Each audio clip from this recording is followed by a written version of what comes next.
Romania bukanlah negara yang paling kaya di Eropah, tetapi ribuan orang berpindah untuk tinggal di negara ini. Luarice, hari ini saya bakal pergi ke ibu kota Romania, Bukares, untuk memahami apa yang menarik mereka di sini. Gaji yang baik di sini adalah sekitar 1.000 euro. Ini tuh adalah banda yang berpatutan untuk hidup. Jadi mari kita tanya apa yang orang tahu tentang Romania sebelum berpindah ke Bukares. Semua sarmal, dengan Mama Liga semua. Bagaimana hubungan antara orang Ukraina dan Rusia yang juga ramai di sini telah berubah? Sekarang kami tak berkomunikasi. Dan mungkin menjadi sebagian masyarakat di Romania. Bahasa mereka sangat suka. Mereka memanggil saya sebagai Rusia, dan saya sangat tersinggung dengan itu. Selain itu, saya akan sempat memalukan diri. Oh alamak, betapa bodohnya. Saya akan melihat bagaimana gereja-gereja Romania mempengaruhi pendatang. Saya benar-benar ingin menghapus tatu. Dan kalian akan tahu apa yang ingin jadi kanak-kanak yang berpindah ke sini? Saya ingin menjadi dokter yang melakukan pembedahan jantung untuk mengeluarkan darah kering. Dan saya akan tunjukkan kepada anda bagaimana gadis Moldova Tonya mencari rezeki di sini. Ada nih masalah yang timbul. Dan dari mana serangan terhadap gadis-gadis kita dipersiapkan? Lelaki Romania lebih berani dan tidak malu. Dia keluar. Dia sangat bebas. Biar saya buat macam tu. Bine ați venit la București. Păi, hale.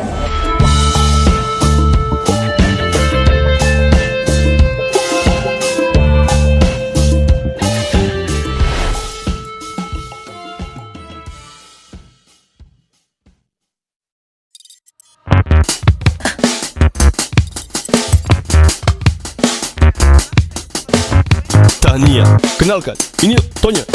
Dia sedang dalam perjalanan ke Bukares dengan kereta api. Dan walaupun dia hampir terlewat untuk berangkat, dia tidak sabar untuk bertemu neneknya yang sudah tinggal di Bukares selama 30 tahun. Selain itu, Tonya sedang dalam perjalanan untuk tampil di sebuah rancangan televisyen Romania yang besar, di mana dia dijemput sebagai bintang asing. Saya pada banyak gambar di sini di mana saya masih kecil, dan kemudian semasa remaja saya mengadakan pertunjukan di sini. Pentas yang diadakan secara improvisasi. Saya pernah dan saya berjalan sepanjang kereta api membayangkan bahwa saya berada di Minggu Fashion. Beberapa dia pindah ke Bukares pada 93, dan sebenarnya itulah fakta-fakta tersebut. Kami pergi ke sana setiap tahun sejak tahun 2000. Pada setiap perayaan, setiap cuti kami menghabiskan masa di sana. Cuti tahun baru ini selama 2 minggu itu sudah tetap bagi kami. Kami bertemu di Romania, dan dalam 2 tahun terakhir ini kami hanya berhenti pergi. Saya hanya melihat dia sekali semasa zaman COVID ketika dia datang ke Chisinau. Jadi kamu rindu pada Bobon dan Bukares? Ya, saya rindu. Oh, lebih kepada Bobon tentu saja.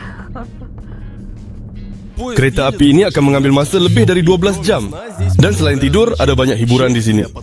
Lubang untuk mengintip jiran, cermin tanpa henti, kopi dalam paket, dan penukaran roda di sempadan dengan Romania. Rupanya, di Moldova dan Romania, lebar rel kereta api berbeza. Jadi semua gerabak bersama penumpang diangkat, roda dengan standard Soviet dibuka, dan roda dengan standard Eropah dipasang. Seluruh perjalanan kereta api mengambil masa sekitar 1 jam. Cepat tapi bunyinya menakutkan.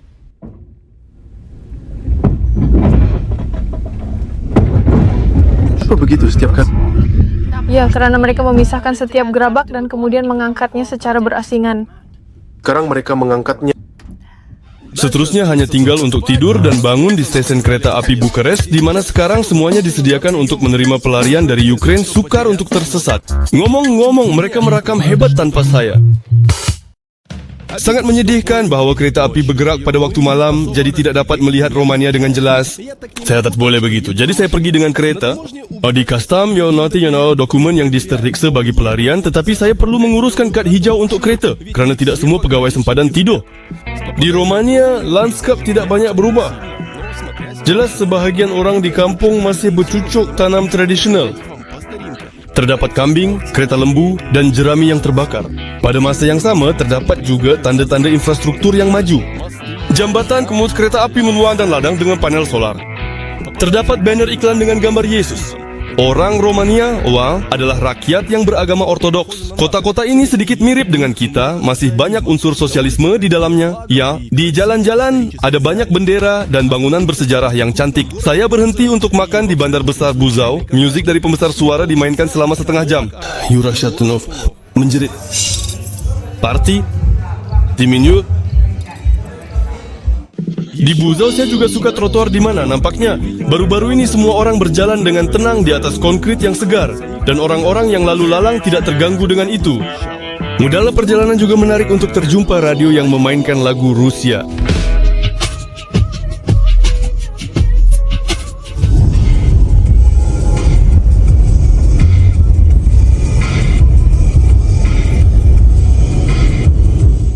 Akhirnya selepas 8 jam saya tiba di Bukarest. Populasi ibu kota Romania adalah sekitar 2 juta orang dan keseluruhan negara adalah sekitar 20 juta. Negara ini adalah anggota Kesatuan Eropah tetapi tidak dalam zon euro. Maksudnya di sini ada mata wang sendiri. Leu Romania ia bersamaan dengan 20 sen euro. Beberapa tahun terakhir purata gaji di Bukarest meningkat. 2022 sekitar 1000 euro. Pekerja IT paling menjana pendapatan. Irina dan suaminya juga terlibat dalam bidang IT. Mereka lama mencari negara tinggal, akhirnya pilih Romania. Mereka mempunyai 2 orang anak di sini, pekerjaan dan rumah yang kini dihuni oleh pelarian dari Ukraina. Jadi kita ada Romania dan Montenegro, Romania, Belarus, Italia, Romania. Romania menang. Ya, dan kami benar-benar gembira dengan itu. Sangat-sangat. Ada kalanya kami pergi untuk tugasan ke negara lain, tetapi kami sangat mencintai Romania sehingga kami merayu untuk datang ke sini. Di sini ada alam semula, jadi yang menakjubkan, iklim yang hebat, orang-orang yang sangat mesra, dan mungkin orang-orang di sini mempunyai mentaliti yang serupa dengan kita, sangat dekat. Dasha juga dari Ukraina, tetapi dia datang beberapa bulan yang lalu. Saya pikir sebentar, tetapi saya jatuh cinta dengan bandar ini, tidak mahu meninggalkannya. Dia sangat suka berjalan-jalan di taman-taman yang mengingatkannya kepada Kharkiv. Tempat kegemaran saya di Bukarest adalah Taman Lake berdekatan pusat membeli belah. Ayolah tangping-tang sini dan berjalan 10-15 km. Di sini ada banyak pokok yang cantik, berwarna-warni. Dan pada musim bunga, ia benar-benar gila. Sangat cantik. Taman ini bersaing dengan taman kita. Maksudnya di Kharkiv lebih hebat? Oh, sudah tentu. Apa awak taman? Datanglah ke Kharkiv tunjukkan. Di sana ada taman-taman hebat. Wali kota. Bolehkah saya datang ke Kharkiv? Ya, sudah. Sebaik semuanya selesai maklumkan. Setuju, bergurau di negara yang selamat memang tidak sukar. Tetapi untuk jenaka tentang Kharkiv, maafkan Dasha dan saya di bandar semasa pengeboman. Hanya sehari selepas penggambaran ini, letupan di bandar semakin kerap. Mereka lihat kamu dari Ukraina, orang mula bergaul dengan baik. Mereka semua baik hati, sangat positif. Sekarang segala-galanya dipermudahkan untuk rakyat Ukraina. Mereka boleh masuk ke Romania dengan dokumen dalaman dan tinggal di negara itu tanpa sebarang pendaftaran sehingga 6 bulan. Dan bagi mereka yang ingin tinggal lama dan bekerja, dokumen untuk tinggal tetap mudah dikeluarkan. Kamu mendaftar, mereka akan memberikan kertas untuk bekerja dan mendapatkan perkhidmatan kesehatan. Dan meskipun kamu tidak mendaftar, kamu punya peluang. Klinik menerima rakyat Ukraina secara percuma. Sila pergi, dapatkan nasihat dan berubat. Ayah saya ada masalah gigi, kami pergi ke klinik gigi terdekat sebab kami mampu membayar. Gadis itu tidak membayar sesen pun pergigian mahal. Tahu saya bukan tempatan. Dari Ukraina, pendek kata tiada sesen dimulakan, tiada dimasukkan, tiada wang. Menurut Dasha, kerajaan di Romania tidak membayar kepada pelarian, tetapi memberikan 100 euro seorang. Ramai pelarian menerima bantuan dari PBB. Betul ke? Jika keluarga 5 orang terima 500 euro, mereka boleh tinggal percuma dan mendapatkan makanan percuma. Sekali lagi, ada sesuatu. Untuk sesuatu. Sekali dalam 10 hari. Ia perlu dibeli dan anak-anak didaftarkan. Kami ada kawan-kawan yang telah mengatur sekolah Ukraina untuk kanak-kanak Ukraina. Dan ada beberapa sadikov saya sudah tahu di sini di Bukarest, jadi boleh mendaftarkan anak-anak tanpa masalah. Orang yang berbahasa Rusia ke? Orang yang berbahasa Ukraina. Itu memang Ukraina yang diatur oleh gadis-gadis Ukraina. Kami yang mengatur. Saya rasa tentu saja sekarang dengan yang berbahasa Rusia akan sedikit lebih tegang. Bayangkan, Dasha memilih Romania, membandingkannya dengan Jerman dan Poland, tempat di mana rakan-rakannya pergi. Di Jerman, mereka memberikan bantuan, tetapi tiada siapa yang mengambil kira keunikan dan ciri khas Jerman. Birokrasi sulit. Tidak berjalan di sini. Di pejabat migrasi 1 hari selesai. Saya ada beberapa kawan di Jerman. Ini adalah lawatan beberapa kali. Hampir 10 kali ke pejabat migrasi itu, kerana kertas itu tidak betul, kertas yang lain juga tidak betul. Orang Jerman sangat teliti. dan bantuan. Berbeza dari bandar ke bandar, ada yang lebih, ada yang kurang, tetapi masih tidak mudah untuk mendapatkannya. Saya ada rakan mereka masih menguruskan dokumen dan belum menerima bantuan. Harga sewa di Jerman memang gila. Ada sesuatu, Berlin, kau akan menyewa apartmen 2 bilik seharga 1.900 euro. Dan bantuan apa yang tidak akan menampung itu? Tidak, mereka beri. Mereka berdua dengan ibunya dapat 600 euro untuk berdua. Tidak, 300 euro. Poland tidak begitu mahal, tetapi hartanahnya lebih mahal daripada di sini. Makanan, sama saja. Kami dengan kawan-kawan berbincang, lebih kurang. Tidak selalu semudah itu. Dulu, orang Ukraine menguruskan dokumen sama seperti yang lain, termasuk Irina. Dengan keluarga, terpaksa buat ini jauh lebih lama. Kami mempunyai kewarganegaraan Ukraine, kami datang ke sini untuk bekerja, kami dihantar untuk tugasan dan pada dasarnya kami peguam di tempat kerja menceritakan dan menunjukkan dokumen apa yang perlu dikumpulkan. Proses ini mengambil masa yang sangat lama karena kami datang ke sini menghantar dokumen, mengesahkan diploma kami. Selepas itu, kembali ke Ukraine, menghantar permohonan di kedutaan Romania untuk visa D. Kemudian kami kembali ke sini menghantar dokumen untuk permit. Jadi secara keseluruhan itu mengambil masa 6 bulan. Anak kedua Irina dilahirkan di sini. Walaupun Anda tidak mempunyai permit tinggal, menurut undang-undang kelahiran dianggap sebagai ancaman kepada nyawa dan Anda pasti akan mendapat bantuan, kelahiran akan berjalan dengan baik. Dan Anda akan dibenarkan keluar dari klinik, ini adalah percuma. Tetapi karena kami tinggal di sini dan keadaan keuangan membolehkan kami membayar dokter dan tempat klinik, kami memilih klinik Medicover. Kos kelahiran adalah sekitar 2.000 euro. Ia lebih murah berbanding kelahiran di Belarus di klinik kerajaan. Dan keadaannya tentu saja jauh lebih baik. Kanak-kanak Romania dilahirkan dengan panjang 46 cm. Maksudnya mereka sangat kecil, mereka sangat miniatur. Saya pula ada 5 kemam. Jadi oleh situ mereka meminta jika saya sudah membeli sesuatu untuk anak adalah baik untuk membawanya karena dia tidak selesa. Banyak gadis yang datang bersama suami mereka dan anak-anak mereka bersalin di sini di hospital kerajaan. Semua berjalan dengan baik juga. Mereka cuba untuk memberi penghargaan kepada dokter, tetapi dokter itu tidak mengambil wang tersebut. Ada kalanya orang asing mempunyai lebih hak dari rakyat Romania sendiri. Marina sengaja tidak mengambil kewarganegaraan Romania agar bisa belajar gratis di Bukarest. Saya datang ke Bukares untuk belajar.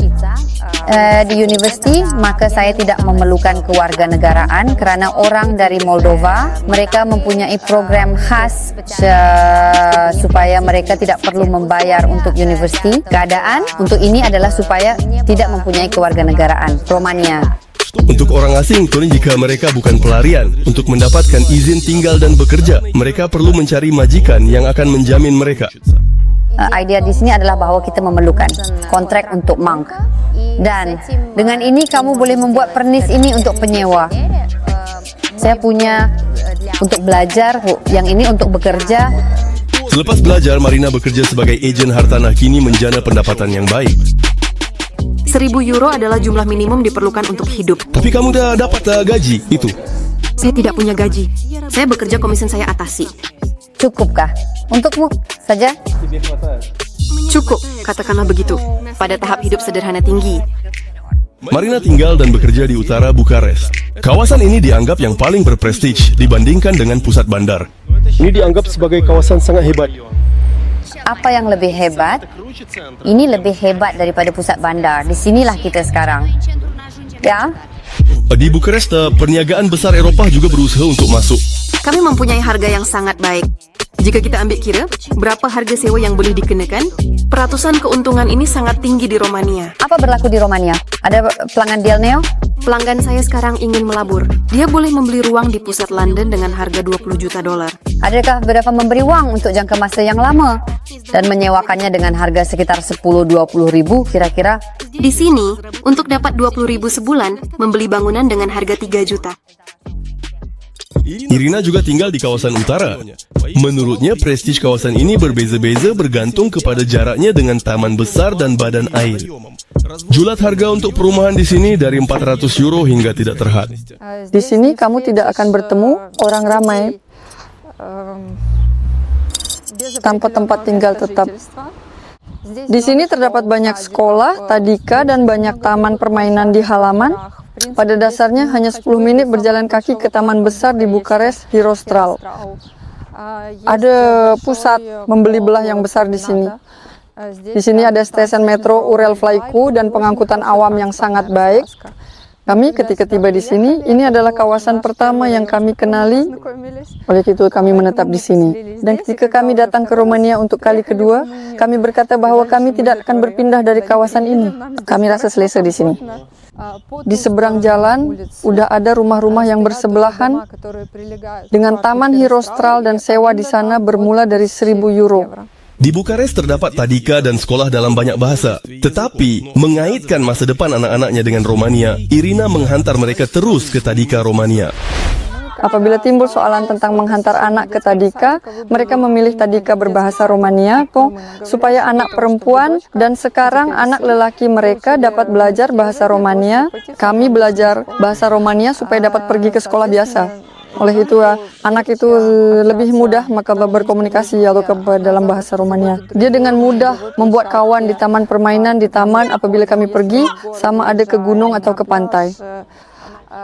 Dan ada sekolah Rusia yang menerima kanak-kanak. Sehingga baru-baru ini ia adalah sekolah berasaskan yuran, ia adalah sekolah di kedutaan. Saya pikir ia menjadi percuma tahun lepas, tetapi terdapat tempat terhad sekarang. Tapi kami tidak merancang untuk pergi ke sekolah Rusia pun. Saya baru semua orang Romania sangat mengambil berat tentang pendidikan anak-anak mereka. Waktu COVID bermula, setiap kanak-kanak dari sekolah diberikan komputer riba sendiri supaya mereka dapat belajar. Komputer riba ini masih ada di rumah kami. Dan jika anak itu sakit, tetapi secara fizikal boleh hadir di kelas, dia menyambung secara dalam talian dan sebahagian kanak-kanak berada di kelas, ada yang sakit di rumah. Tetapi secara dalam talian dia terus belajar tanpa henti. Di sini, di sekolah Romania, bermula dari grade 4 yang benar-benar menggalakkan pelajar, murid jika skor purata kanak-kanak selama 6 bulan ialah 8. Mata setengah, mereka dianugerahkan pencen beasiswa. Ya, itulah namanya. Dan ini mendorong kanak-kanak untuk belajar. Sebelum COVID di sekolah mereka menyediakan makanan. Sekarang malangnya di sekolah tidak menyediakan makanan. Kita perlu beri sesuatu padanya untuk dibawa. Kami sampai di sekolah di mana anak perempuan sulung Irina belajar. Dan ada sesuatu yang saya rasa pelik. Meja yang selesa untuk membuka botol bir.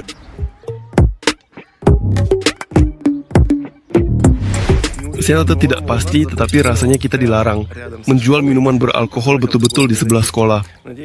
Harapnya, di meja ini bukan pelajar yang minum bir kerana tanah di sini dipenuhi dengan penutup botol bir.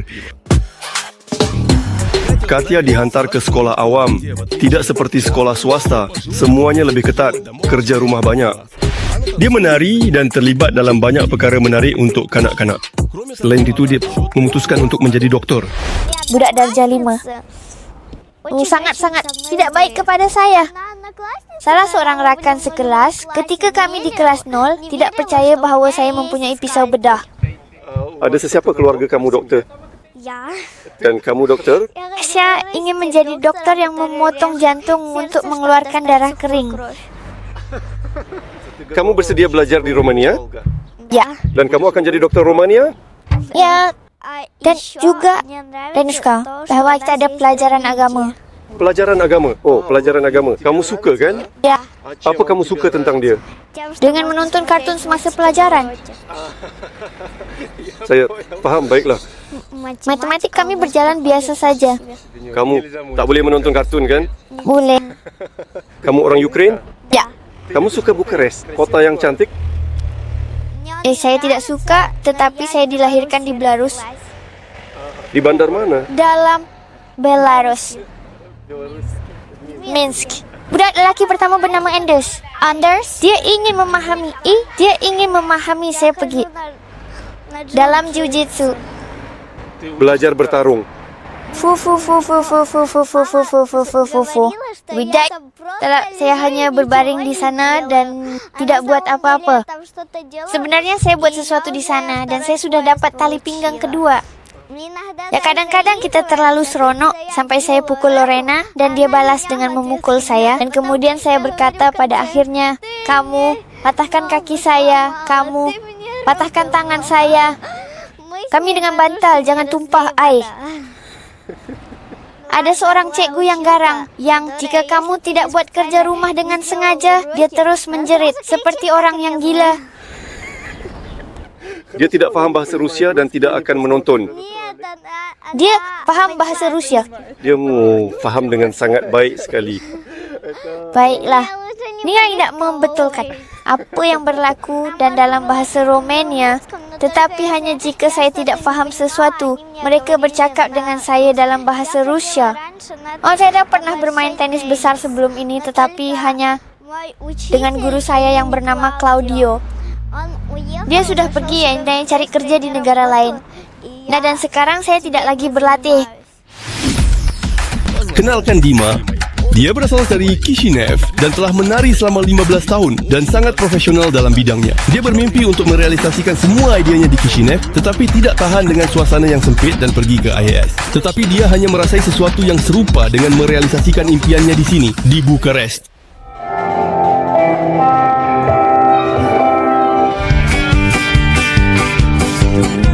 Sudah tentu industri hiburan Romania jauh lebih luas dan di sini sentiasa ada ruang untuk eksperimen.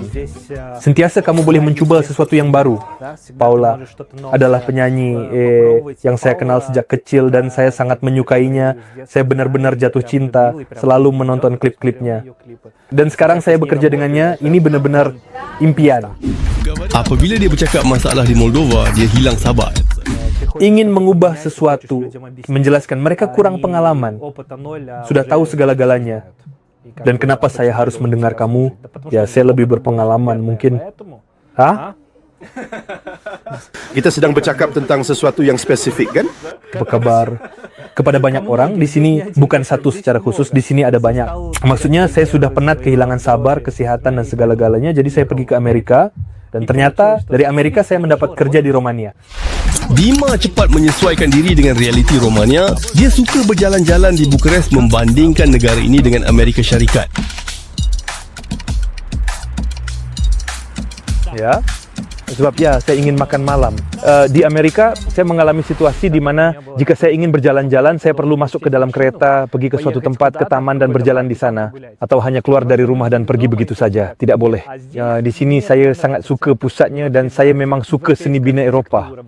Rumah-rumah lama ini saya suka bahawa mereka masih dipelihara, semoga tidak dibom. Saya tidak. Itu adalah jenaka yang keras dari Dima tentang perang, tetapi malangnya ia relevan dan ada kebenarannya. Jadi, sambil berjalan di sekitar gereja Ortodoks, Dima menyeru semua orang untuk hidup dengan harmoni. Di sini sudah lucu, macam mana entahlah huruf apa ini atau yang ada Z. Maksudnya ini dalam Sirilik perkataan Moldova dan Romania. Gereja itu adalah satu dan mereka mempunyai bahasa yang sama. Di sini ada banyak perkataan Rusia dan ada juga perkataan Rusia. Bukan hanya Rusia tetapi Slavia.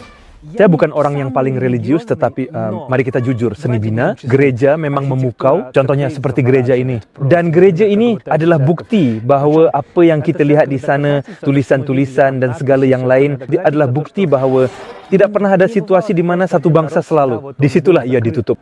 Mari kita melintasi diri kita. Ketawa. Di sana ada juga huruf Sirilik, ada juga huruf Latin. Di sana ada juga abjad Yunani. Kawan-kawan kita semua sebenarnya adalah saudara di dunia ini, terutama orang Eropa. Dan ini dia. Kita semua di sini. Jadi tidak perlu bergaduh. Tolonglah. Dalam bahasa Rusia, Dima jarang bicara Bukarest. Dan mengetahui saya juga dari Moldova, dia langsung beralih ke bahasa Romania semasa wawancara. Kita berdiri dengan banyak orang di dataran, jadi melalui ini dia seorang pemimpin yang hebat ketika dia meninggal.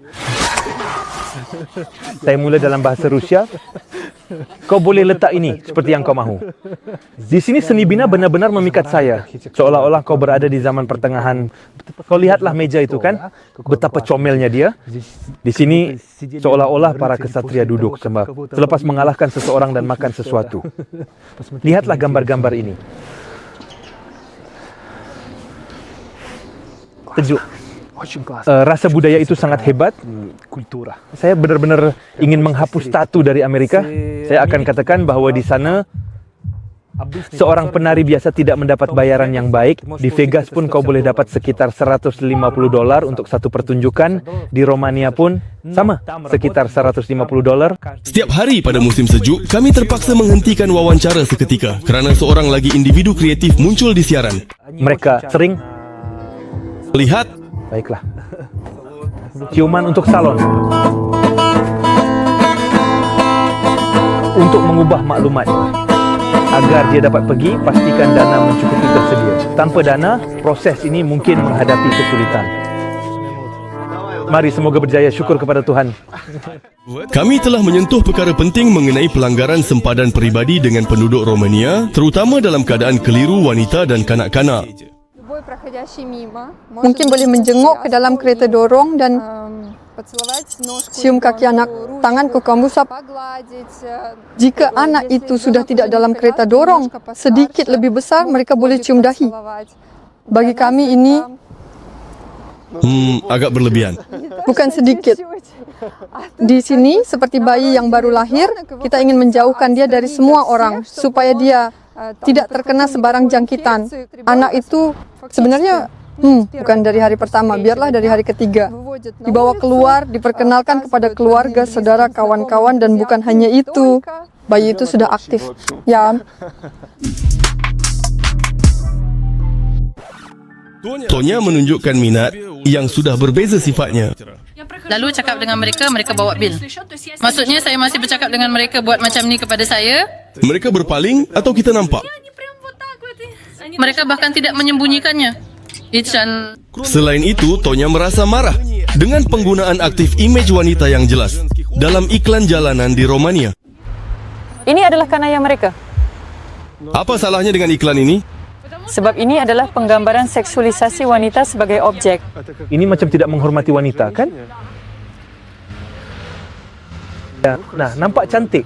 Tapi perhatian yang berlebihan dari lelaki tempatan tidak semestinya menimbulkan rasa tidak suka. Gadis-gadis Ukraine bercakap tentang ini dengan lebih positif. bila semua orang memandang kamu, kamu dari Ukraine, saya mau bawa kamu pulang. Lelaki Ukraine lebih berani dan tidak malu. Ya, tapi ini bukan hanya tentang orang Romania. Ya, ia melibatkan ini orang Eropa. Ngomong-ngomong, sangat comel. Jadi mungkin kamu tidak akan pergi? Kita tidak akan pergi. Kita akan pergi juga. Tapi mungkin kita akan kembali. Mereka mungkin ketawa, tapi di rumah terpaksa tinggalkan apartmen baru. Masuk apartmen 4 hari di APT5 malam basement. Lepas saya arrived at Dnipro, datang Bukares. Di Bukares baguslah. Orang-orang yang sangat baik, mesra dan suka membantu. Ada banyak peluang untuk pergi ke mana-mana negara Eropah. Ada banyak peluang untuk menetap dan sebagainya. Kami memilih Bukares kerana di sini harganya lebih kurang sama.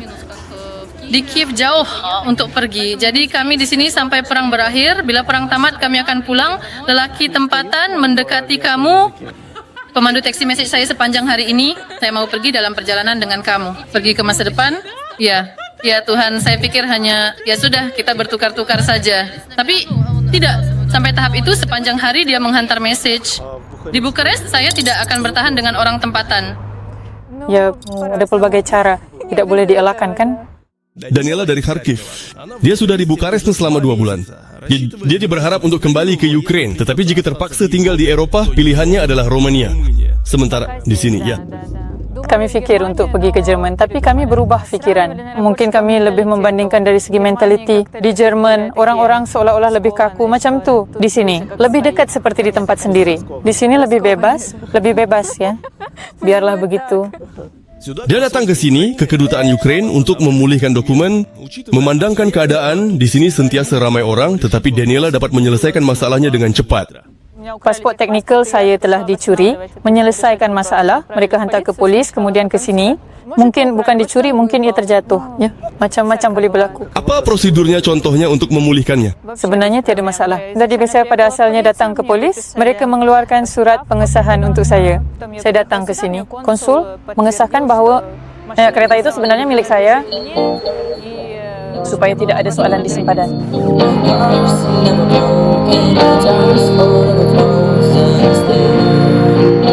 Saya bertemu Alex di jalan sahaja. Dia telah cuba untuk berkecimpung dalam muzik di Moldova selama bertahun-tahun, tetapi tidak tahan dan 2 tahun lalu akhirnya berpindah ke Bukarest. Sekarang dia mempunyai kontrak dengan seorang penerbit dan untuk hidup dia menjana pendapatan dengan menghiburkan orang ramai. Dalam sehari dia boleh menjana sehingga 200 euro. Mungkin sudah 5 tahun di Bukarest yang pertama, tetapi 3 tahun pertama saya datang tidak begitu kerap tahu. Tapi sekarang saya sentiasa berada di sini. Jadi adakah ini cara utama kamu menjana pendapatan? Ada pusat lama di Bukarest ya, di mana terdapat banyak pelancong semua itu. Jika kamu menyanyi ketemu dengan baik, kamu dapat lebih 100 euro atau 200 euro jam waktu. Saya menyanyi lagu asing bukan dalam bahasa Rusia, bukan dalam bahasa Romania, bukan dalam bahasa Inggris, bukan dalam bahasa Itali, bukan dalam bahasa Perancis. Orang-orang gembira memberi duit. Untuk hidup saya cari duit dengan cara ini, tapi juga kerja studio buat musik. Saya telah menandatangani kontrak dan di Moldova Anda coba berkarya dalam musik. Saya telah berkecimpung dalam musik selama bertahun-tahun, membuat lagu-lagu saya muncul di TV dan radio. Tetapi di sana tiada pengeluaran rumah, tiada siapa untuk menandatangani kontrak. Industri musiknya besar. Di Moldova kamu perlu membayar buat sesuatu untuk diri sendiri.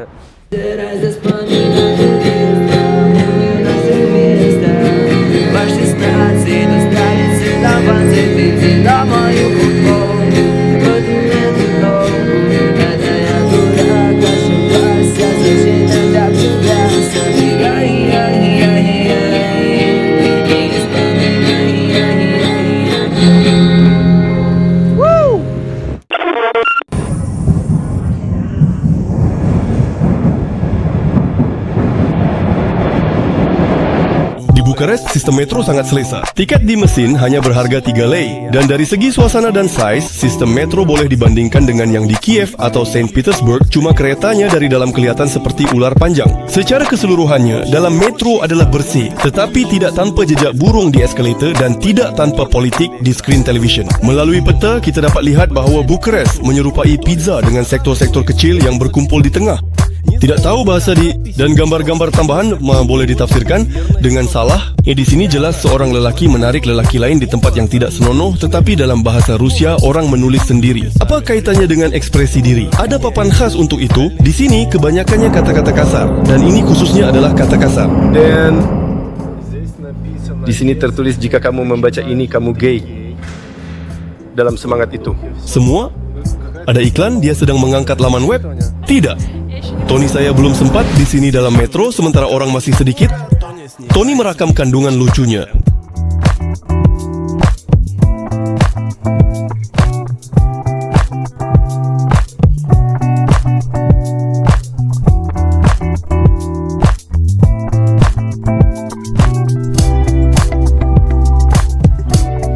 Dia juga gembira melihat seorang gadis dengan gaya yang serupa. Di Chisinau, orang berwarna-warni lebih sedikit. Kamu cium kakinya dengan penuh rasa hormat dan penghargaan ketika melakukannya. Mengikut ukuran Eropah, bukan hanya metro yang murah di Bukarest. Harga sewa juga sangat berpatutan untuk sebuah ibu kota besar. Jika kamu ingin mencari, contohnya sebuah studio di kawasan yang agak terpencil, kamu akan membayar sekitar 200-300 euro. Bil utility sudah termasuk. Ini akan jadi sesuatu yang sederhana, bukan dengan renovasi yang wow-wow, tetapi ia akan bersih, menyenangkan, selesa, dan bagus. Dengan uang yang sama untuk apartemen di Chisinau, boleh mendapatkan tempat tinggal di kawasan yang lebih teruk. Pangsapuri 2 bilik boleh dibeli dengan harga 70.000 di Bukarest Utara, di mana kita berada. Di sini ini agak tidak begitu realistik, boleh membeli 130 ribu euro, Pangsapuri 2 bilik. Dan untuk sewa, adakah Anda mau menembak Pangsapuri 2 bilik 100 sebulan. Pangsapuri yang paling murah di mana-mana di pinggir bandar dengan harga berapa boleh dapat? 200 euro. Pangsapuri 1 bilik.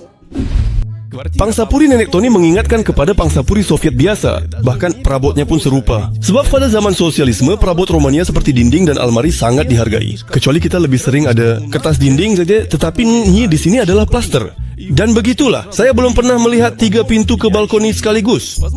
Ya mungkin ini untuk penebat haba, seperti intercom yang tenggelam dalam bahan penebat. Di atas meja ada nota manis untuk cucu tentang di mana mencari makanan. Satu cara, ramai orang di Bukares menabung. Penduduk tempatan menebat rumah mereka kerana harga gas yang tinggi dan pelawat menyewa rumah bersama. Ada program untuk menebat rumah. Ini adalah rumah yang telah ditebat dan orang ramai mendapat diskaun besar untuk pembayaran bil utility bagi pemanasan, perkhidmatan utility. Secara purata ini adalah 100 euro sebulan. Ini termasuk air panas, gas dan elektrik. Fotografer, videografer, kerana saya bekerja dan berkomunikasi dengan mereka. Maksudnya mereka menyewa sebuah pangsapuri besar di pusat bandar dan di dalam pangsapuri yang sama mereka mempunyai studio dan tempat kerja. Inilah rupa hotel yang berharga 40 euro semalam di pusat Bukares. Semuanya asal dihormati dan jika anda ingin mencari kesalahan, ia berasap walaupun terdapat larangan.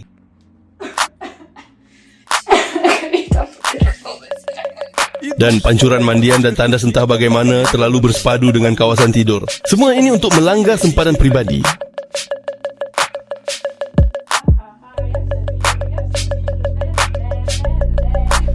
Harga juga termasuk bufet sarapan. Sebenarnya, di hotel sebelah.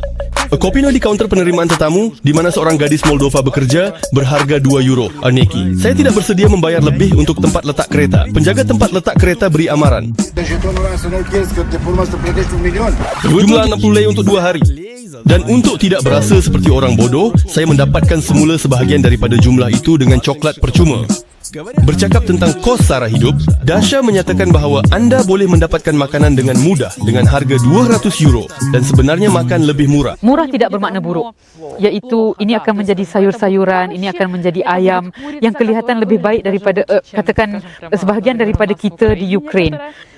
Maksudnya semua ayam kelihatan seperti ayam kampung yang lebih kurang dan di sini ayam broiler adalah lebih mahal. Itu antara perkara yang luar biasa. Saya boleh beritahu anda ya. Servis di sini agak perlahan. Itulah, lelaki mereka tergesa-gesa itu saja. Tiada siapa yang tergesa-gesa untuk melayani anda dengan cepat. Perkhidmatan perlahan, orang-orang sedikit lembab dan mereka agak malas. Maksudnya ada topik seperti itu. Saya pulang ke rumah pada pukul 3 petang, seluruh halaman dipenuhi dengan kereta. Jadi, saya rasa kawan-kawan, adakah anda semua pergi kerja atau tidak? Saya tu cuma ingin tahu, di sini orang merokok, di tempat kita tidak merokok. Mereka merokok seperti terdesak. Di tempat kita ada pengganti, di sini rokok masih populer. Kopi di satu tangan, Coca-Cola di tangan yang lain, semua ini diminum begitu saja. Kau tengok macam apa ni? Dan anda tidak akan menemui teh. Hanya saya melihat nenek-nenek di pasar raya. Nenek-nenek seperti ini mencari teh buah yang hitam. Mereka semua berkata apabila saya tanya, kenapa anda tidak minum teh hitam kawan-kawan? Mereka, oh ia sangat kuat, kami tidak boleh. Bensin, pakaian dan pengangkutan di sini juga lebih murah berbanding dengan negara-negara lain di Kesatuan Eropah. Oleh itu, ramai yang bersetuju untuk menerima gaji yang sederhana. Saya pun tidak tahu. Bahasa Romania tentu saja boleh mengharapkan gaji yang sederhana. Sekali lagi kita bercakap tentang apa jenis profession, semuanya bergantung banyak pada itu. Pekerjaan buruh, euro 500-500. Boleh dapat pelbagai kilang pekerja. Inilah dia gaji yang baik di sini supaya kau boleh membolehkan diri untuk makan dengan baik, bayar sewa, pergi ke mana-mana. Ya, bukan untuk hidup mewah tetapi cukup baik. Itu sekitar 1,000 euro.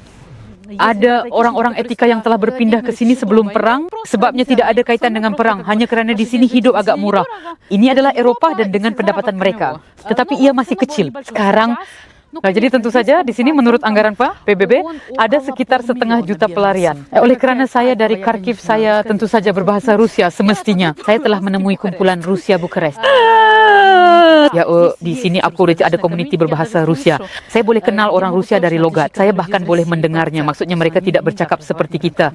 Di sini ada rangkaian kedai yang dipanggil Bereska, di mana terdapat pelbagai produk dari Rusia dan Ukraine. Dari Ukraine sangat ramai sekarang, lebih banyak daripada dari Rusia.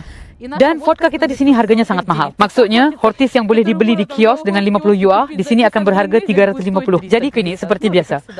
Saya bekerja sebagai penterjemah dan membantu pelarian dari Ukraine mendapatkan bantuan keuangan. Adakah ini sementara atau kamu Saat nak buat masa ini kontak tersebut, saya tidak peduli tentang bahasa Romani. Saya tahu beberapa perkataan seperti skusa, bonas, pendek kata, lihat, saya bahkan tidak dapat ingat. Bonas, nah, terima kasih, nah, selamat tinggal. Beberapa kata, di Bukares Anda boleh hidup tenang guna bahasa Inggris. Saya fasih berbahasa Inggris. Berapa lama kamu merancang untuk tinggal di sini? Saya tidak ingat. Lihat, ada orang di sana. Ini memang kelakar. Jadi seorang budak jatuh. Konten sudah bermula kan? Tidak, sebenarnya siapa yang akan buat konten macam tu? Sesiapa? Adakah kamu sering melihat orang jatuh di sini?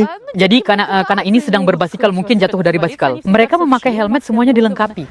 Kita buat konten tentang kesedihan orang lain. Kadang-kadang apa yang kita bincangkan, saya tidak menghadapi sebarang halangan bahasa. Baiklah, tapi bagaimana jika perlu mencari kerja di sini? Ia bergantung kepada kepakaran kamu, sudah tentu. Jika kamu perlu mencari kerja kerajaan, ini semua use genius. Cuaca tetap menjadi lebih panas. Jangan cakap dahsyat, sekarang bukan musim sejuk. Jika kamu bercadang untuk mencari kerja dalam perkhidmatan bandar, saya di institusi kerajaan, mungkin ini akan menjadi mahal. Jika kamu seorang IT, saya seorang pengajar, saya seorang guru, dan di sini terdapat banyak sekolah antarabangsa. Jadi untuk mencari kerja yang berkaitan dengan Inggris, saya seorang pengajar matematik sebenarnya dan fizik, dan mengajar dalam bahasa Inggris tidak menjadi masalah bagi saya. Di sini terdapat sekitar 10-11 sekolah antarabangsa, jadi bergantung maaf kepada kepakaran kamu. Marina juga berpendapat bahawa boleh mendapatkan wang tanpa mengetahui bahasa Romania di Bukares. Lagipun, tidak semestinya gaji yang akan dibayar sedikit. Kau tahu ada orang yang tidak tahu bahasa Romania dan bekerja di Bukares? Ya, tahu. Kan? Ya. Mereka tahu bahasa Inggris? Ya, kepada dia itu bahasa Rusia ada. Sebenarnya bahasa Rusia dibayar dengan baik sebab bahasa yang kurang dipelajari. Ini adalah bahasa yang agak kurang dikenali di sini. Bahasa mereka sangat sukar. Sudah tinggal di sini lebih dari 10 tahun, tetapi saya masih belum dapat menguasainya dengan baik. Sayangnya, anak perempuan saya bercakap dengan lebih baik kerana dia belajar bahasa itu sejak di tadika. Saya ingatnya bulan-bulan pertama ketika kami baru saja sampai di sini dan mendengar di mana-mana ada percakapan dalam bahasa Rusia atau bahasa Ukraine. Kami berlari, berkenalan, hampir berpegangan tangan. Kami menangkap orang untuk mencari kawan yang bercakap dalam bahasa kita. Jika kerana saya tahu bahasa Rusia, ya sebaliknya, mereka lebih menghormati saya kerana saya tahu 4 bahasa. Saya boleh berkomunikasi dengan pelancong, boleh mengajar dalam lebih banyak bahasa. Orang ramai sangat menghargai ini dan tiada siapa yang melanggarnya. Sebaliknya, apabila orang mendengar bahawa saya tahu bahasa Rusia, mereka tidak berkata, oh kau dari Rusia, tetapi mereka berkata, oh dari mana kau? Saya cakap ke saya dari Moldova, oh menarik, dan kami ada kawan dari Ukraine yang tahu bahasa Rusia, atau contohnya dari Bulgaria yang juga tahu bahasa Rusia. Bagus kamu tahu banyak bahasa di Amerika di mana masalah sama berlaku seperti di Rusia, Dato'. Saya tahu satu bahasa. 10 tahun yang lalu, kami juga berjalan-jalan di taman ini. Saya bermain di boyan yang sama ini. Saya berumur jadi 6 tahun, 5-6. Dan kanak-kanak Romania memanggil saya Ruska. Dan saya sangat tersinggung dengan itu. Di sana di bangku, ibu sedang duduk, saya pergi ke arahnya. Mereka panggil saya Ruska. Ibu ketawa. Itu normal begitu, mereka memanggil orang Rusia. Kenapa orang di Romania tahu bahasa Inggris lebih baik daripada kita? Ya, mungkin mereka kurang malas, tetapi ada hujah lain. Orang Romania menyiarkan filem di TV dalam bahasa asal. Orang sejak kecil sudah biasa memahami bahasa. Hollywood. Saya berjalan dari metro ke Molu. Saya akan melakukan eksperimen untuk menguji pengetahuan bahasa Inggris penduduk tempatan. Saya akan bercakap hanya dalam bahasa Inggris dan bertanya soalan mudah kepada orang yang saya temui di jalan. Peserta pertama dalam eksperimen itu mengejutkan. Ternyata dia tidak tahu bahasa Inggris tetapi tahu bahasa Rusia. Dari situ saya jadi keliru dan kepada rakan sekerjanya yang tahu bahasa Inggris, saya hanya minta cappuccino. Dan dia berkata bahasa itu, hey Ukraine, saya sebenarnya adalah Ruska. Dan kamu bercakap bahasa Inggris kan? Mereka ketawa pada saya kerana saya tidak dapat menjelaskan bahawa saya mahu cappuccino. Jadi saya perlu berpura-pura bodoh hingga akhir demi kesucian eksperimen. Maafkan yang saya Encik, adakah anda bercakap bahasa Inggeris? Sikit-sikit. Saya perlu pergi ke Park Plate Mall. Lurus. Dan setelah lepas itu di sebelah kiri anda akan melihatnya. Kelas seterusnya, atau selepas satu lagi. Yang besar jalan utama. Anda akan melihatnya kan? Baiklah, terima kasih. Baiklah, sama-sama. Jadi budak itu bercakap dengan baik. Lebih kurang seperti saya. Maafkan saya Encik, adakah anda bercakap bahasa Inggeris? Tidak. Adakah anda pernah mencuba ni? Tidak. Adakah menyebut dalam bahasa Inggeris? Ya, anda mempunyai hari yang baik. Baiklah, anda bercakap. Dalam bahasa Inggeris? Tidak. Anda, ini baiklah, terima. Baiklah. Kita anggap lelaki ini tidak bercakap dalam bahasa Inggeris. Dia cuma faham nama pusat membeli belah dan dengan jari, dia tunjukkan saya ke mana nak pergi. Berkomunikasi jadi lebih sukar. Memang tidak dapat dilakukan tanpa dia. Semua orang mahu tepuk bahu saya. Saya terasa mereka fikir saya adalah pelarian. Dan membantu saya. Ya Tuhan, betapa bodohnya saya tentang situasi dengan cappuccino. Aduh, betapa bodohnya sekali, sungguh-sungguh.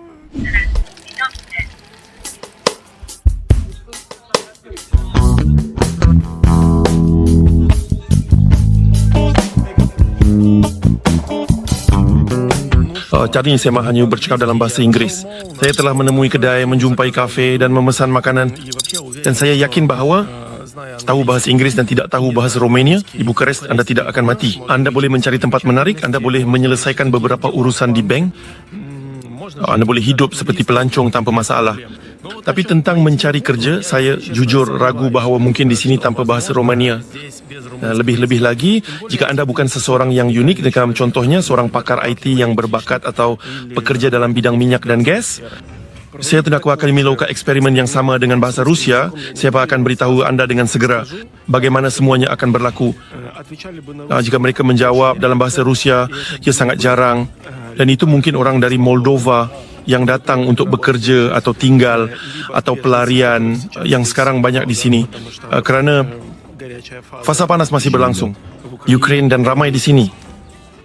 Atau pesara yang masih mengajar di sekolah-sekolah di sini semasa zaman Soviet. Bahasa Rusia hingga tahun 1991.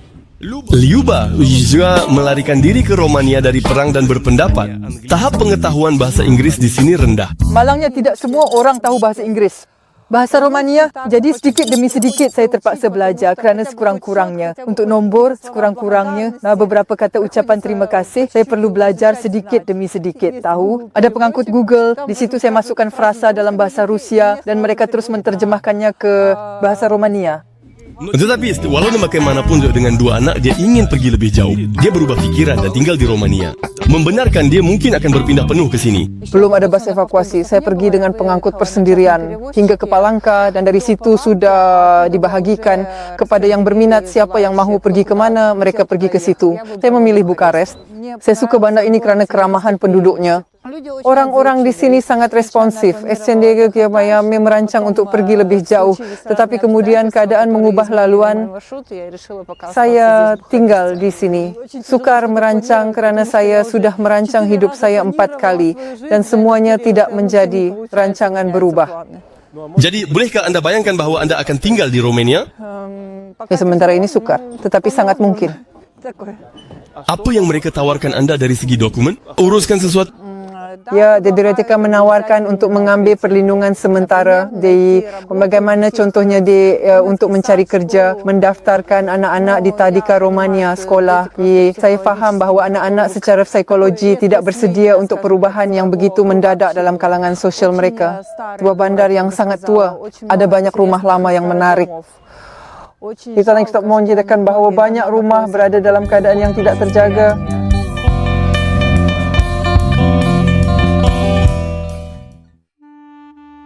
Sambung kritikan terhadap Bukarest Lyuba, kita akan bincang penduduk kurang bernasib baik di bandar ini.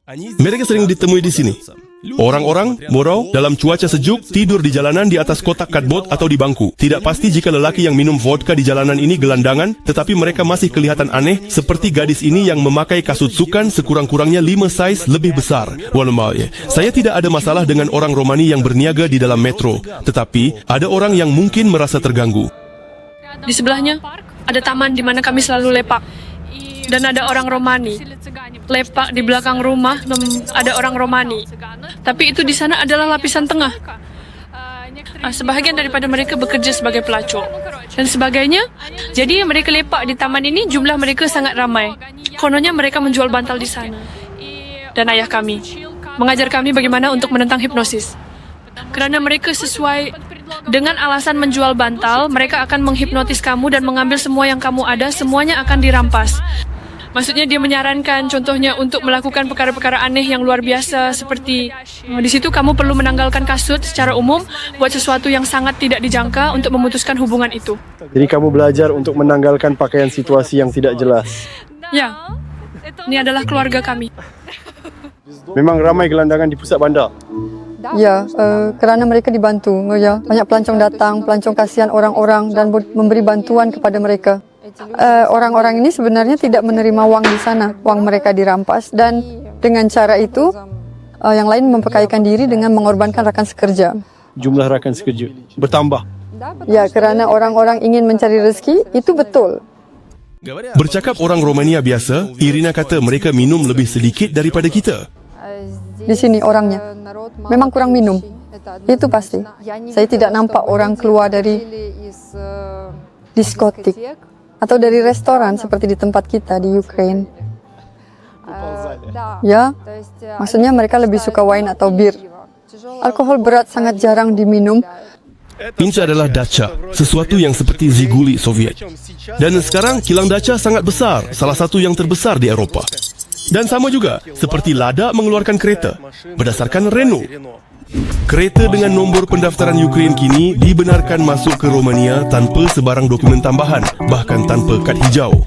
Dan dalam kes pengesahan status pelarian, nampaknya tidak perlu membayar untuk kastam.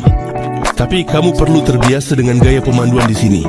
Mereka sangat suka melanggar undang-undang lalu lintas, pengawasannya longgar. Kamu boleh diam di lorong kiri dan dari lorong paling kanan orang itu akan berpindah seperti ini dan pergi menyerang ke kiri. Dan saya tidak nampak ada kawalan yang sangat ketat di sini.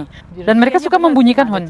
Jadi kawan-kawan orang Ukraine, jangan terkejut jika ada yang membunyikan hon selepas lampu hijau. Saya sangat terkejut dengan jalan-jalan di sini. Perjalanan kedua saya dengan kereta, saya terlanggar. Hari ini saya hantar kereta untuk dibaiki.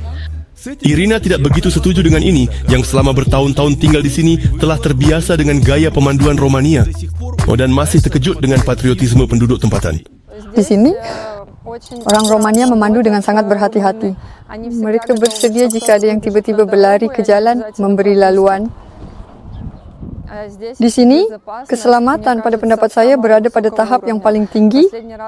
Kali terakhir saya berada di Ukraine adalah tahun lepas. Saya tidak boleh katakan bahawa saya merasa selamat di Ukraine. Pada dasarnya, kamu risau tentang jalan dan tentang orang-orang yang kamu dikelilingi. Di sini semuanya jauh lebih mudah. Kami pernah pergi ke Transfagarasan dalam satu lawatan dan berkenalan dengan sebuah keluarga Romania. Dan mereka berkata, kami ada perjalanan tahunan ke Transfagarasan. Kami bercakap, kenapa perlu pergi setiap tahun? Itu kan sama saja, gambarnya tidak berubah. Bagaimana? Ini adalah negara kita, kita menyayanginya, kita harus melawat, kita harus melihat semua ini. Sementara kami, Irina mendekati kedai dia bercerita, walaupun tidak semua produk dijual di sini, mereka masih boleh makan. Keluarga ini berusaha ikut cara Ukraine. Kami sentiasa ada makanan Ukraine di atas meja, borscht, sup, daging panggang. Dari produk tempatan dari Ukraine, kami biasanya membawa pulang soba, ikan herring, dan mayonis. Apa yang tentu saja tidak boleh dilakukan, tetapi kami entah bagaimana membawanya. Dan ikan masin kerana di sini tiada keseronokan itu. Di pintu masuk pasar raya, saya semak petua berguna. Rupanya duit shilling Moldova boleh digunakan untuk troli.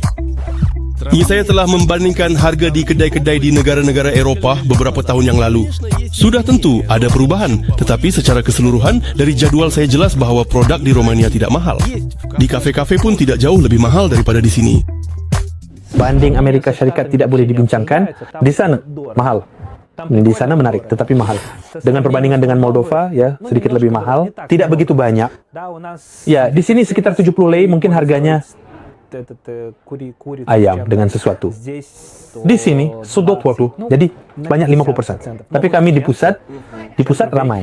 Ini kedai buku saya di sini, sangat berkesan. Dan di atas kita boleh minum kopi sambil menikmati pemandangan bandar lama. Jadi di sini kita boleh ambil buku, baca terus di situ sambil minum. Mari kita pergi. Ya. Apa yang boleh dilakukan pada waktu malam di Bukarest? Tiada petua hidup. Saya hanya pergi berjalan-jalan di pusat.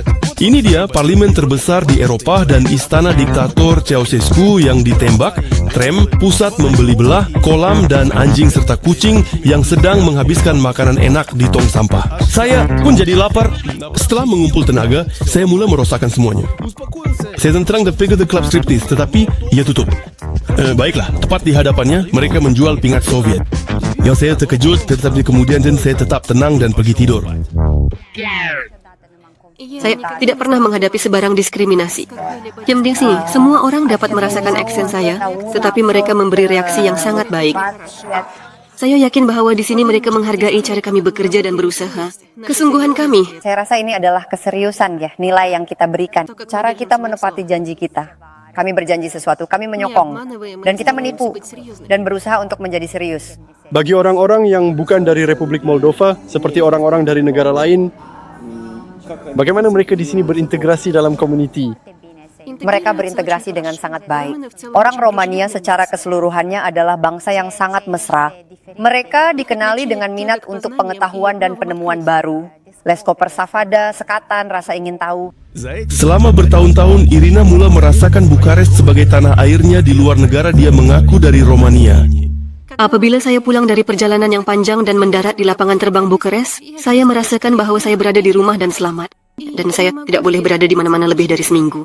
Saya juga melihat bagaimana orang menghabiskan masa lapang mereka, suasana di bar, di restoran. Kau perhatikan itu. Dan saya lihat bahwa Metalit agak serupa sedikit. Mereka juga suka berkumpul dengan keluarga. Semua orang di sana suka pergi melawat nenek dan datuk pada hujung minggu, jadi ada campuran, kau tahu, dari realiti kita dan Eropah. Dasha merindui bekas pelajarnya dari Kharkiv dan meminta saya untuk menyampaikan salam kepada mereka. Mereka selalu merajuk, tidak salam mereka. Boleh salam mereka. Main roller? Aduh, pendek kata, hai semua Jo, apa kabar? Saya nampak kamu setiap hari di Zoom. Dan untuk pengetahuan kamu, guru kamu adalah seorang yang sangat populer di sini. Kau pernah terfikir beberapa tahun lalu bahawa kau akan berada di Romania? Tidak. Tidak, langsung tidak. Jadi saya akan katakan lebih lagi, saya tidak pernah melihat hidup saya terpisah dari Ukraina. Saya akan lari sejauh mungkin. Dan lagi ke Romania? Tidak, saya bahkan tidak pernah melihat Romania dari sudut pandang pelancong. Hanya datang, dan bagaimana saya boleh bayangkan bahawa saya akan tinggal di sini? Siapa tahu Romania sebelum ini? Nicolae Ceausescu, dia adalah seperti kawan Stalin. Pada dasarnya, itu adalah pengetahuan saya tentang Romania lebih tepatnya, maaf. Tidak, mungkin saya sudah tahu. Saya tahu bahwa mereka sangat suka seperti orang Moldova, ya, bahwa mereka sangat suka golubsi dan bubur ini. Adakah Anda tidak suka gulungan kubis? Tidak golubsi, kami suka. Tapi kami tidak ada Mama Liga. Oh, saya tahu tentang Mama Liga. Selesai. Ceausescu dengan Mama Liga. Selesai. Penting memahami bahawa saya bercakap dengan mereka yang berpindah ke Romania dan tinggal di sana, sementara berjuta-juta penduduknya telah pergi, seperti ketiga-tiga anak perempuan. Wanita ini dari kereta api Chisinau Bukarest. Dua daripada mereka di Jerman, yang ketiga pergi ke England. Dan suami selama 20 tahun masih belum berani berpindah ke Romania dari Moldova mengikuti keluarganya. Sejak tahun 99, saya di Romania. Sekarang saya sudah bersara. Pergi dengan 3 orang anak. Suami berkata bahawa dia juga akan datang. Tapi kemudian dia terlibat dalam pertanian dan tidak pernah datang. Tahun-tahun berlalu, lihatlah betapa cepatnya. Sangat sukar, tidak mudah. Pertama sekali, pada waktu itu saya sukar untuk mendapatkan pekerjaan. Gadis di sekolah faham bahawa kami mula berkomunikasi cepat. Selama 2 tahun pertama, saya dengan teliti menguruskan pengiktirafan diploma Moldova saya. Pada zaman Soviet, saya belajar sebagai juru rawat umum dan mereka memanggil bidang itu pembantu perubatan. Sekarang sudah bersara, tapi pensiun saya kecil. Anak perempuan ketiga saya telah berkahwin dan juga memutuskan untuk pergi, mendapatkan wang dan membuka pejabat di Bukarest. Saya yakin dia tidak akan kembali. Sudah tiada.